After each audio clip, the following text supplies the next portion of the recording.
धनु लगन के चार्ट में हम राहु और शुक्र कंजक्शन को डिस्कस कर रहे हैं और ये वीडियो आपके सिक्स्थ हाउस के लिए रहेगी।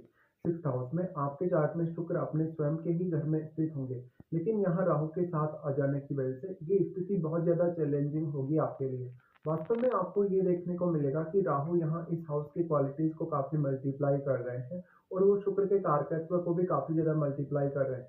अब चाहे स्त्री हो चाहे पुरुष हो, उनके केस में यहाँ आर्थिक रूप से बहुत ज़्यादा चुनौतियाँ होंगी अपनी लाइफ में। इस वजह से देखा जाए तो आपको रिलेशनशिप को लेकर भी काफ़ी ज़्यादा सावधानी रखनी होगी। हालाँकि शुक्र आपके चार्ट में 11th हाउस के स्वामी अवश्य हैं, तो ऐसा राहु और शुक्र का कंजक्शन आपकी जो आर्थिक स्थिति है, उस पर काफ़ी मेजर प्रभाव डालेगा और ऐसा राहु आपकी जो धन, लग्ज़री है, ऐशो-आराम है, उसको लेकर काफ़ी चाहत बढ़ाएगा।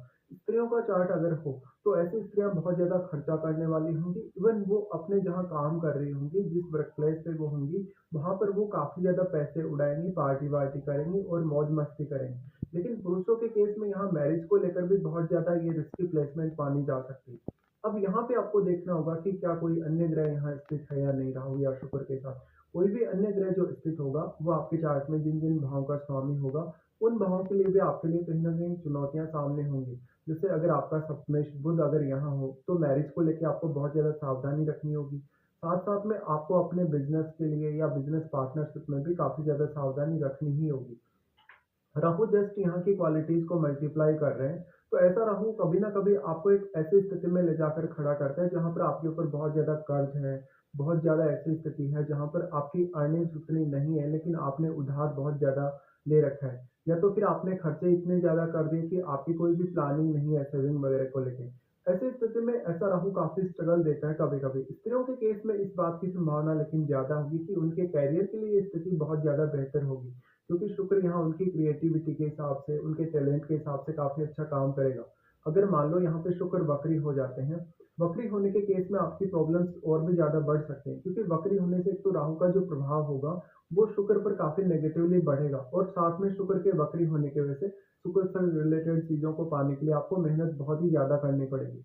इसके साथ-साथ आपके चार्ट में क्योंकि शुक्र 11th हाउस के भी लॉर्ड हैं, इसलिए जो-जो भी आपको फ़ायदा होगा कहीं भी पैसे के रूप में या अपने जो मान-सम्मान है, रिस्पेक्ट है उसके रूप में, वहाँ पर भी आपको उतनी ज़्यादा कंफर्टेबल स्थिति नहीं देखने को मिलेगी।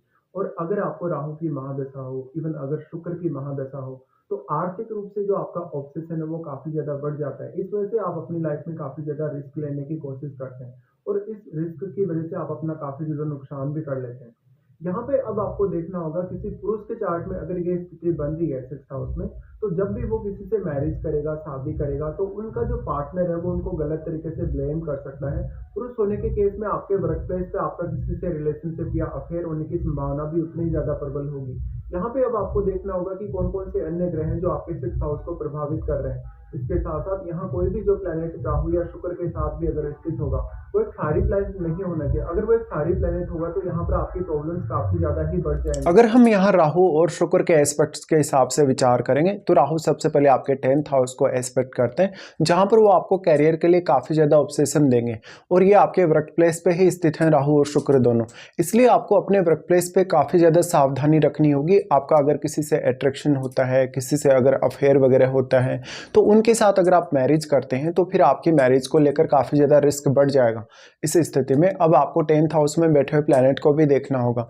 वास्तव में भले ही आपका 10th लॉर्ड अगर राहु या शुक्र के साथ हो तो वो आपको कैरियर में सपोर्ट जरूर करेगा, लेकिन फिर वो मैरिड लाइफ के हिसाब से उतना बेटर साबित होता नहीं है।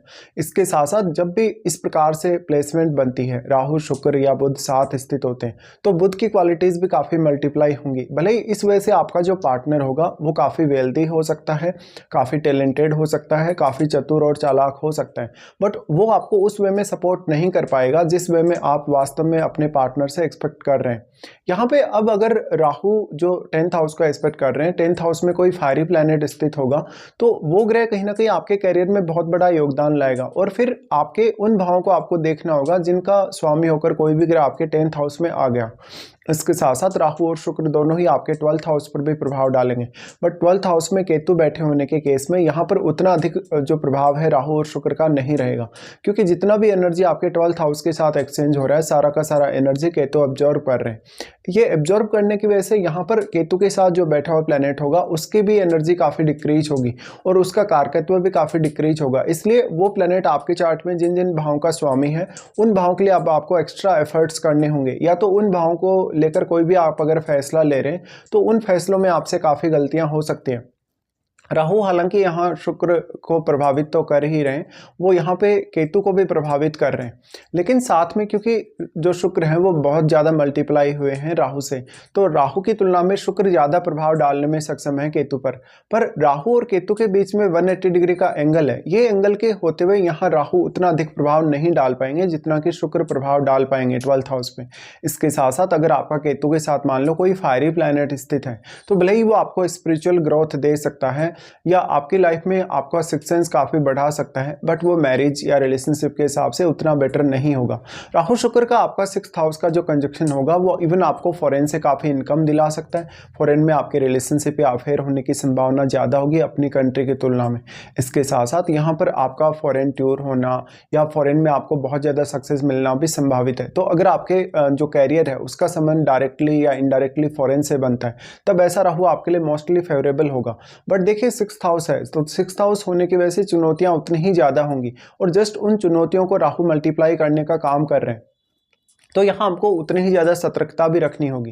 राहु का प्रभाव फिर आपके यहाँ से आ जाता है आपके 2nd हाउस पे, जहाँ पर आपको राहु एक समय ऐसा मौका अवश्य देंगे जब आप काफ़ी धनवान होंगे लाइफ में, लेकिन फिर आपका लालच काफ़ी ज़्यादा बढ़ जाएगा और शुक्र से रिलेटेड चीज़ों को लेकर भी आपकी अपेक्षाएं काफ़ी ज़्यादा तीव्र होंगी। इस वजह से आप काफ़ी ज़्यादा गलतियाँ करेंगे या तो गुस्से में आके या ऑब्सेशन में आके कोई भी गलत फैसला ले पाएंगे। इस वजह से आप अपनी आर्थिक स्थिति को खुद रिस्क में डाल लेंगे कहीं ना कहीं, या फिर आप उतना पैसा सेव नहीं कर सकेंगे। आपका जो खर्चा है लगातार होता रहेगा किसी न किसी काम के लिए। राहु का प्रभाव आपके 2nd हाउस पर होने की वजह से अब इस बात की संभावना होगी कि आपकी जो आर्थिक स्थिति है उसका डायरेक्टली और इनडायरेक्टली प्रभाव आपके रहन सहन और आपके खान पान पर होगा। अब 2nd हाउस में बैठे हुए ग्रह को देखिए, अगर मान लो 2nd हाउस में बैठा हुआ ग्रह राहु या शुक्र के साथ मित्रवत हो तो राहु यहाँ काफ़ी अच्छा आपको प्रभाव दे सकते हैं। बट यहाँ बैठा हुआ ग्रह अगर एक फायरी प्लैनेट है जैसे सूर्य है या इवन अगर मंगल है तो प्लैनेट तो यहाँ बहुत अच्छा बैठा है, बट राहु की दृष्टि से आपको उतना ज़्यादा फायदा नहीं होगा। तो इस हिसाब से आपको विचार करना होगा। अब आपको इसमें यह देखना होगा कि अब वास्तव में आपको राहु की या शुक्र की महादशा है। अगर इनकी आपको महादशा होगी तो आपको नेम फेम मिलने के चांसेस बहुत ज़्यादा होंगे, इवन कैरियर वाइज भी आपको लाइफ में आगे बढ़ने के चांसेस काफ़ी ज़्यादा होंगे। लेकिन जो 6th हाउस की क्वालिटीज़ मल्टीप्लाई हो रही हैं वो भी आपके जीवन में एक बर्डन के तौर पर आपके सामने आएंगी। तो अब आपके ऊपर डिपेंड करता है कि उन स्थितियों से आप कैसे बाहर निकलते हैं या उन परिस्थितियों को आप कैसे हैंडल करते हैं।